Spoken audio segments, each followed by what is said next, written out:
Hi everybody, I want to introduce you to a Hong Kong apartment.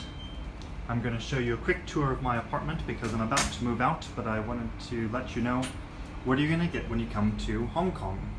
So this is our apartment. It's 45 square meters and it cost us 28,000 Hong Kong dollars to live here, which is about 3,700 US dollars.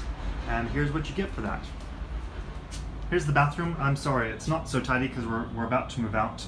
You get a shower, you get a washing machine and some storage, and you get your sink. And that's the whole bathroom.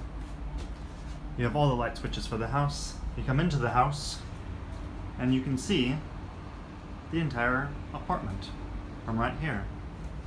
Here's our kitchen. It is the world's smallest kitchen. One person can work in there, that's it. If you have two people, basically it's not reasonable. So there's basically no counter space whatsoever, very difficult for preparation. But for us, we have a nice view of Victoria Harbour. Maybe that's why they're charging so much money. You have a little balcony out the back. Again, not much you can do with it because the way the door swings open and shut, you can't put much out there, but okay, it's a tiny bit of space. This is our daughter's bedroom. Sorry, we just sold the bunk bed, but it's a very small room.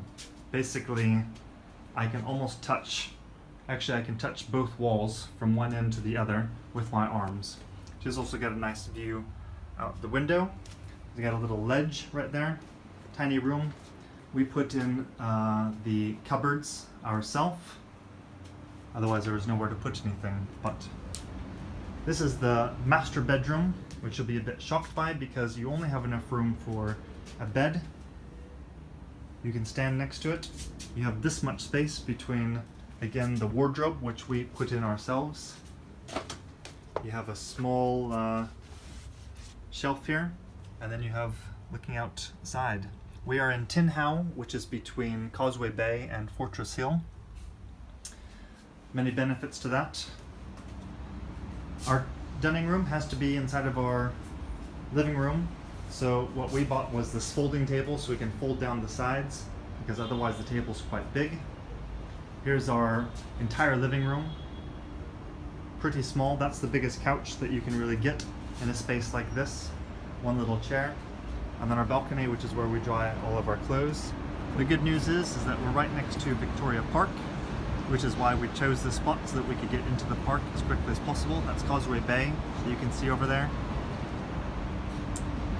There's our window. We're on the 29th floor, so we're quite high up, which we like. Amazing that even mosquitoes can still get in here, even being on the 29th floor. And that's it.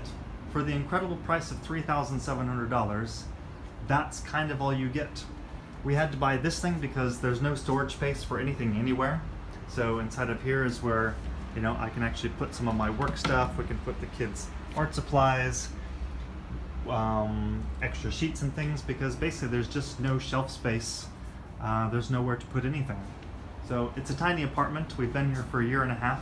We're moving, partly because the space is just too small and it's just too expensive. So we're going to move to another country because we need space. And I just hate paying so much rent every month for such a tiny spot. Again, this is quite a new modern apartment, so it's nice.